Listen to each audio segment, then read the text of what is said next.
A human figure stands in a body-size frame. The room is pitch black. Apart from the multicolored lights flickering on and off frantically down the hallway, the face of the figure rests 6 inches from his. Its features distort.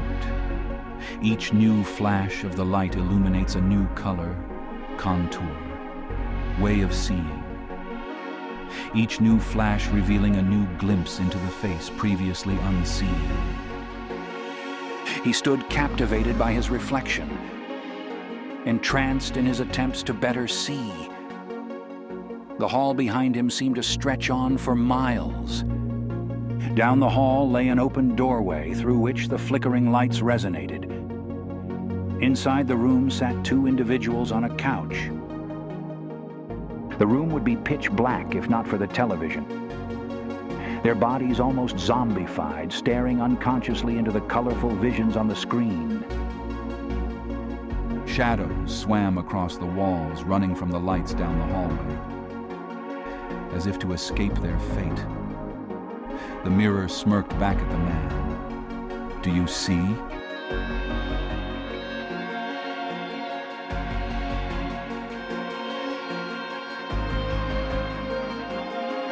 But the face returned to its perplexed and focused look, trying to outline every detail of itself.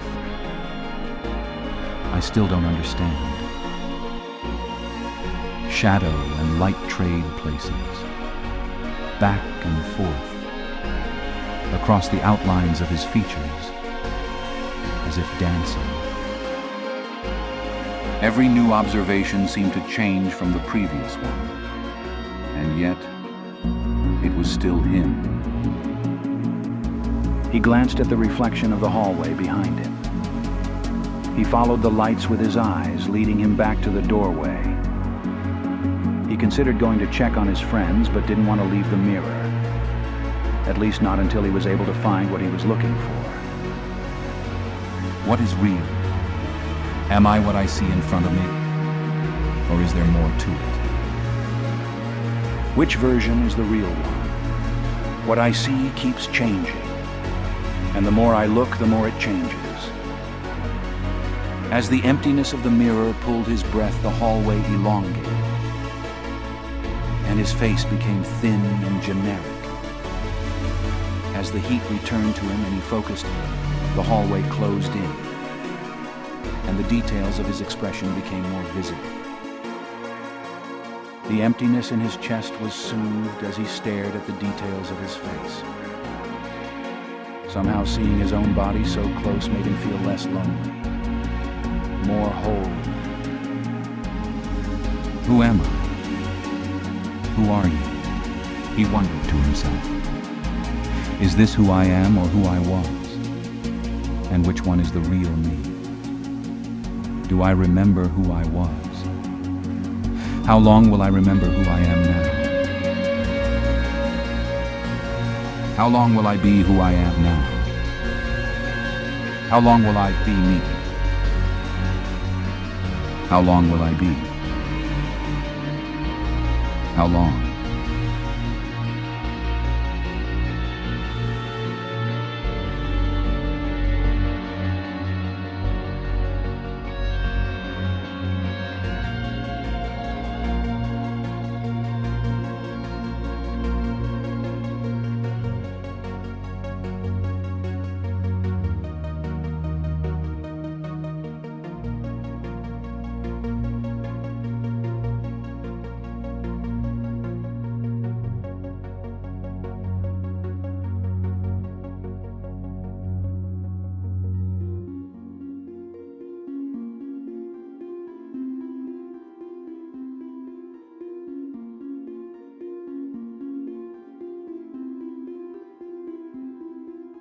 Grace sat driving her car in silence. It was nearly impossible to see through the fog, but she was able to make out the gravel road on her right. She slowed down and turned onto it. 2 young boys, Tate and Owen, sat in the back seat. Tate was teasing Owen quietly about monsters in the fog, and Owen began crying. Grace spoke up and told them both to behave. Stop teasing Owen.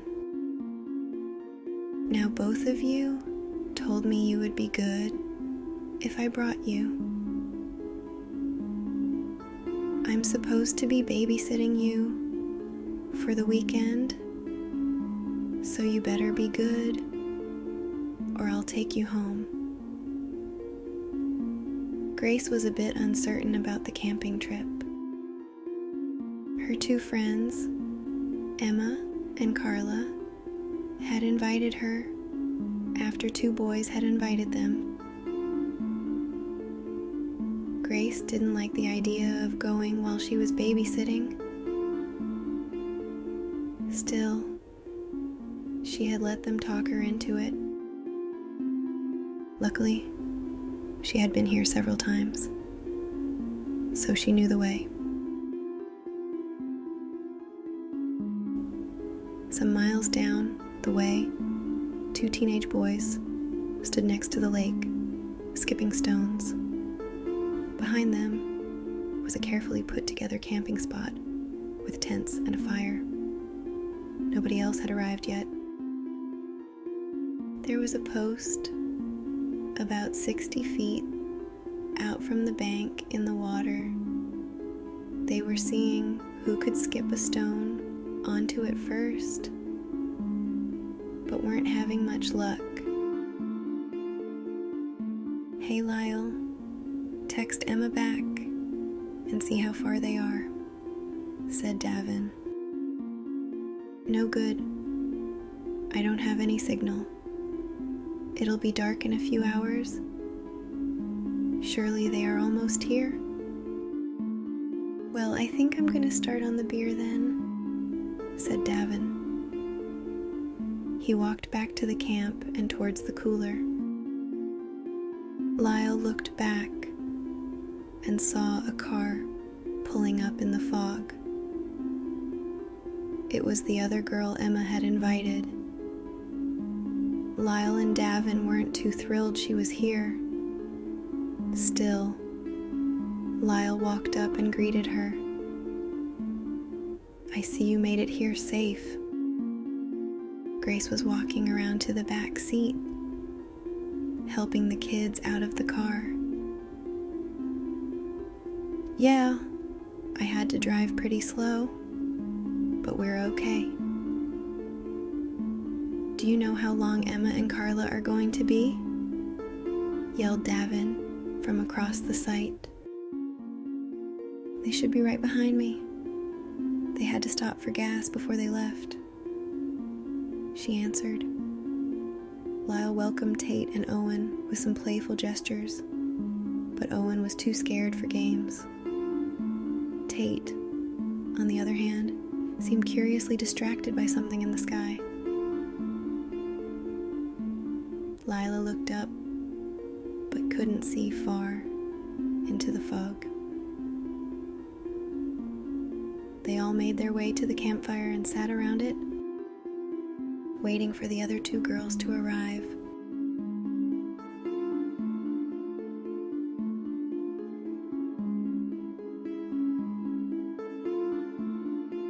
A displacing torrent rips through the clouds, dipping, swooping in elegant bounds. A car drives clumsily below its gaze. Above, silently sweeping throughout the haze, a scent, a hint, an awareness's grasp, the silhouette of a shadow through the sky of vast. The gust slowly lowers, curiously in its wake, landing on a lonely stump, reaching up from the lake. Emma and Carla finally arrived at camp. everyone began cooking hot dogs and marshmallows. All except Grace and the kids were drinking. Davin and Lyle went back to their friendly competition of skipping rocks. The two young boys went with them, excited to be taking part in the fun. But Tate seemed overly focused on the post in the water. "What's wrong?" asked Owen. "Can't you see it?" replied Tate. Owen looked hard across the lake but couldn't see anything. "Stop trying to scare me, Tate," he said. Tate watched as a rock skipped and soared right over the post. "Almost had it," sighed Davin. They began walking back to the campfire to get more beer. Tate watched the post from over his shoulder as they walked back. The girls were discussing a creepy guy that had been at the register when they were getting gas earlier, until Davin interrupted with the idea of playing hide and seek. Grace didn't think it was a good idea to let the two boys roam in the fog at night, so the two couples took off into the woods, leaving the three of them to tend the fire. Grace stared into the fire while the two boys played in it with their sticks. Everything was quiet. They couldn't see far beyond the tents. She was feeling lonely and bored. She wished her friends hadn't run off. Her head was feeling dizzy, and it was getting a bit hard to breathe. But the warmth of the fire calmed her nerves. She supposed it was better than sitting alone at the house. Tate became a little bored as well, and began to stare off at the lake. A few moments later, Owen started poking him with his stick and wouldn't stop. Tate got up and walked over to the lake, trying to find a good skipping stone. He found a really flat one and chunked it at the shadowy area above the post. It landed directly on top of the post, as if nothing were there. Owen walked over and continued to poke him with the stick. "Stop it, Owen, or I'll sick the monster after you," yelled Tate. "There's no monsters," Owen cried. "Yes, there is, and he's going to eat you," Tate yelled back at him as he grabbed Owen's stick from him and whacked him over the head with it. Owen ran off crying into the woods. Grace got up and took off after him. Tate saw two glowing dots dart up into the sky and out of sight from the lake. He sat back next to the fire and stared into it. He preferred being alone, but slowly he started to feel a little concerned for his brother. Tate stood up and walked to the edge of the fog, where the campfire light met the darkness, and stopped. He took a deep breath and crossed the threshold.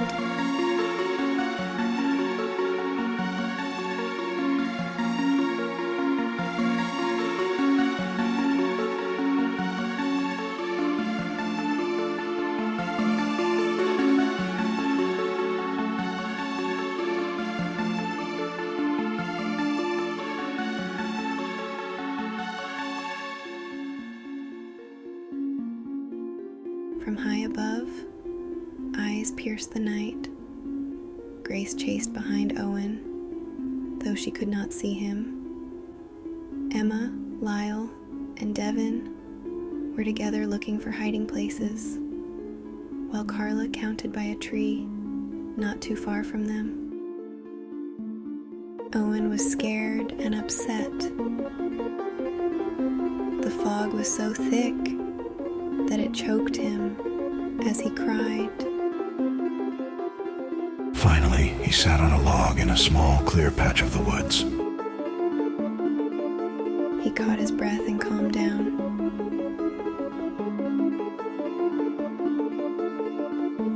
A beam of light from the moon broke through the sky and shone down upon him. He started to feel better as he looked up at the orb of light. He wasn't afraid anymore. The fog broke a bit in his little clearing, and he could see. Grace, however, was panicking. She yelled for Owen, but he wasn't able to hear her. The thick of the trees and fog was disorienting, but she had to find him before he got lost.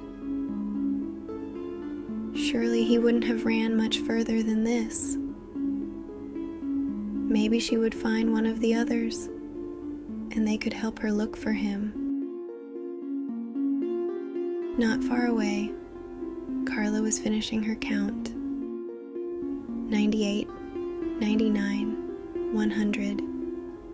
"Ready or not, here I come," she shouted. She wasn't sure how she would be able to find anyone in this fog, but the warmth of the alcohol was flowing through her, and she began the search without a single thought of worry.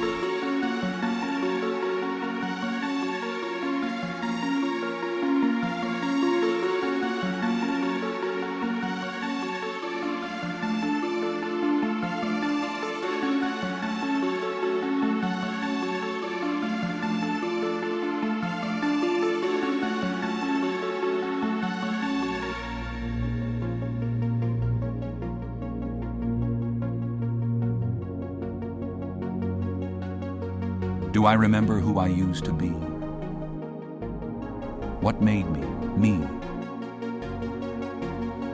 How much is left in who I am now? Childhood is so pure and bright. The world is simple, and our minds have yet to be clouded by experience. Like a fire burning in the darkness, I wish I could penetrate the fog of my memories and see who I really am. The mirror blurred from his breath upon it, and the light splashed against it like paint on a canvas. I still can't see. He wiped the vapor from the glass and peered into his eyes. Where am I? His eyes were deep, yet blank. He couldn't tell the difference between the flickering of the lights and his own blinking. His ears were buzzing and his head ached. The whole room seemed to blur. What will I be 10 years from now? Where will I go when I cease to be who I am and become something else? What becomes of the versions of our souls as they pass out from us? What will become of me when I am no longer me? The mirror continued to mock him with its fickle reflections, and he was further daunted by his obsession. The buzzing of the TV static whispered down the hallway and through the ether